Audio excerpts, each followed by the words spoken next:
नमस्ते। परिवर्तनको कल्पनाको मानसिक स्वास्थ्य सिरिजबाट ब्रेक लिँदै आज हामी समय सान्दर्भिक कोभिड-19 अथवा कोरोना भाइरसबारे कुराकानी गर्नेछौँ। कोभिड कसरी लाग्छ? कोभिडबाट बच्न के कस्ता सावधानीहरू लिनुपर्छ? कोभिडको मुख्य लक्षणहरू के हुन्?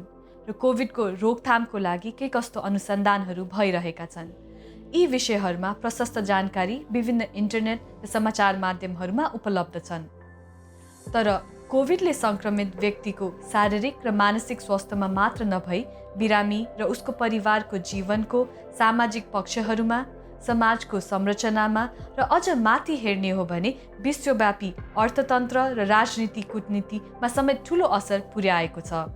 कोभिडको सुरु भएबाट अहिलेसम्म जसरी यसको सङ्क्रमण बढ्दो क्रममा छ, त्यसरी नै यसले निम्त्याउने स्टिग्माहरू पनि बढिरहेका छन्। विभिन्न गलत जानकारी र सोचाइका कारण यस्ता स्टिग्माहरू फैलिरहेका छन्। आजको यो भिडियोमा हामी वरिपरि बढेको कोभिडसँग सम्बन्धी केही स्टिग्मा र यसकारण विभिन्न जनसङ्ख्याप्रति बढेको भेदभावहरूबारे छलफल गर्नेछौँ। स्वास्थ्य सेवा कर्मचारीप्रति नकारात्मक प्रतिक्रिया। कोभिडको प्रारम्भिक चरणदेखि नै स्वास्थ्य सेवा कर्मचारीहरूप्रति नकारात्मक प्रतिक्रिया बढिएको देखियो। स्वास्थ्य सेवा कर्मचारीहरूको पेशाको कारणले नै उनीहरू कोभिड लागेको बिरामीहरूसँगको सम्पर्क बढी हुन पुग्छ। त्यसैले गर्दा हाम्रो समाजमा स्वास्थ्य सेवा कर्मीहरू भनेको कोभिड फैलाउने माध्यम हुन् भन्ने जस्ता नजरले हेरिएको पाइयो। तसर्थ कति ठाउँमा स्वास्थ्य कर्मीहरू बसिरहेको घर भाडाबाट निकालिए भने कतै कतै त आफ्नो बाटो हिँडिरहेको समयमा उनीहरू कुटपिटको शिकारसम्म हुन पुगेका छन्। तर त्यसरी स्वास्थ्य कर्मीहरूप्रति नकारात्मक दृष्टिकोण राख्नु र नराम्रो व्यवहार गर्नु अघि मनमा नै केही प्रश्न गरौँ त। यदि मलाई कोभिड लाग्यो भने म स्वास्थ्य कर्मीकोमा जान हिचकिचाउँछु होला त? के स्वास्थ्य कर्मीहरूले चाहेर कोभिडको बिरामीहरूको सम्पर्कमा आएका होलान् त? स्वास्थ्य कर्मीहरूले आफ्नो स्वास्थ्य, आफ्नो जीवन र आफ्नो परिवारको नै भविष्यलाई जोखिममा राखेर आफ्नो काम गरिरहेका छन्। के मैले उनीहरूलाई यस्तो नकारात्मक व्यवहार गर्न सुहाउँछ त? जसरी कोभिड लागेपछि आफ्नो स्वास्थ्यको लागि चाहिँ जहीँ कहीँको स्वास्थ्य कर्मीहरू पनि भेट्न हामी तयार हुन्छौँ, त्यसरी नै स्वास्थ्य कर्मीहरूलाई पनि आफ्नो स्वास्थ्य र परिवारको चिन्ता हुन्छ।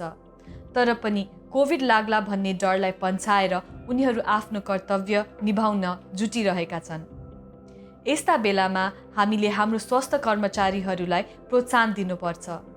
स्वास्थ्य सेवा कर्मचारीहरू सुरक्षित नभए हामी कसरी सुरक्षित हुन्छौँ त? त्यसैले हामीले स्टिग्मा र भेदभाव फैलाउनुभन्दा स्वास्थ्य सेवा कर्मचारी लगायत अरू क्षेत्रका विभिन्न फ्रन्टलाइन वर्कर्सहरूको सुरक्षाको लागि के गर्न सक्छौँ भन्नेतिर जुट्नुपर्छ। रिइन्फेक्सन मिथ। स्वास्थ्य कर्मीहरूप्रति गरिएको छिछि र दूरको व्यवहार जस्तै कोभिडबाट सङ्क्रमित भएर घरमै क्वारेन्टिन सकेको अथवा अस्पताल गई उपचार र क्वारेन्टिन पुरा गरे सकेकाहरूप्रति नकारात्मक व्यवहार र स्टिग्माको शिकार हुन पुगेका छन्। तर विभिन्न अध्ययनले कोभिड टेस्ट पोजिटिभ आएको अथवा लक्षणहरू निको भएको 10 दिनपछि कोभिड सर्ने सम्भावना एकदमै कम हुने पुष्टि गरिएको छ। तिनै अध्ययन अनुसार थप सुरक्षाको लागि विशेषज्ञहरूले 14 दिनको क्वारेन्टिन गर्ने सल्लाह दिएका हुन्। त्यसैले कोभिड सङ्क्रमित भएर क्वारेन्टिन पुरा गरिसकेकाहरू कसैप्रति नकारात्मक व्यवहार गर्नु सरासर गलत हो। विदेशबाट आएका मानिसहरूप्रतिको भेदभाव। कोभिडको सुरुवात चाइनाबाट भएको र नेपालभन्दा पहिले अरू देशहरूमा कोभिडको व्यापकता बढेको कारण नेपालमा विदेशबाट फर्किएको नेपालीहरूप्रति नकारात्मक दृष्टिकोण बढिएको छ। बाहिरबाट भित्रिएका मान्छेहरूले कोभिड लिएर आउँछन् र हामीलाई पनि सार्छन् भन्ने जस्ता लालचनाहरू पनि कोभिडको प्रारम्भिक चरणदेखि नै एकदमै बढेको थियो। चाइनाबाट फर्केका विद्यार्थीहरू, बेरोजगारी प्रवासी कामदारहरू र अन्य विदेशी मुलुकबाट फर्केकाहरूलाई नराम्रो व्यवहार गरिएको दुःखलाग्दो खबर निकै सुनिएको छ।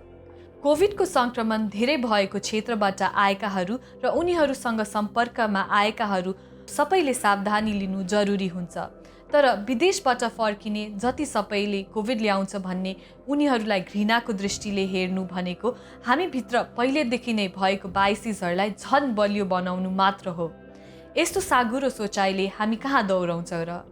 कोभिडको समय हाम्रो नेपाल समाजको मात्र नभएर विश्वको सबैभन्दा कठिन समय बन्न पुगेको छ।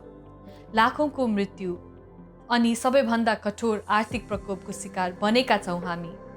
रोगको कारणले मात्र नभई खान नपाएर, स्वास्थ्य सेवाको सुविधा नपाएर अथवा मानसिक पीडा र घरेलु हिंसाको शिकार भएर आज धेरै मानिसहरू पीडित भएका छन्। त्यसैले यो समयमा त हामीले अरूलाई दोष दिने बाटो खोज्नुभन्दा एकजुट भई स्टिग्मा र भेदभावलाई उछिनेर अगाडि बढ्नुपर्छ। यसरी कोभिड सम्बन्धी स्टिग्मा र भेदभावलाई पन्छिएर सकारात्मक सोचको साथ अरूलाई सहयोग पुर्याउनेहरूको उदाहरणहरू पनि वरिपरि हुनुहुन्छ। हामीले पनि यसरी नै आफूले सकेको सहयोग पुर्याएर सामाजिक योगदान दिनु नै सायद अहिलेको मानवताको सबैभन्दा ठुलो धर्म होला। आउनुहोस् मिलेर एक अर्काको सहारा बनौँ, मिलेर परिवर्तनको कल्पना गरौँ। अहिले आउन लागेको चाडपर्वमा विशेष सावधानी अपनाऊ, धेरै हुलमा नजाऊ, मास्क लगाऊ, साबुन पानीले निरन्तर हात धुऔँ। प्लिज हाम्रो च्यानललाई लाइक, सेयर र सब्सक्राइब गर्न नभुल्नुहोला। धन्यवाद।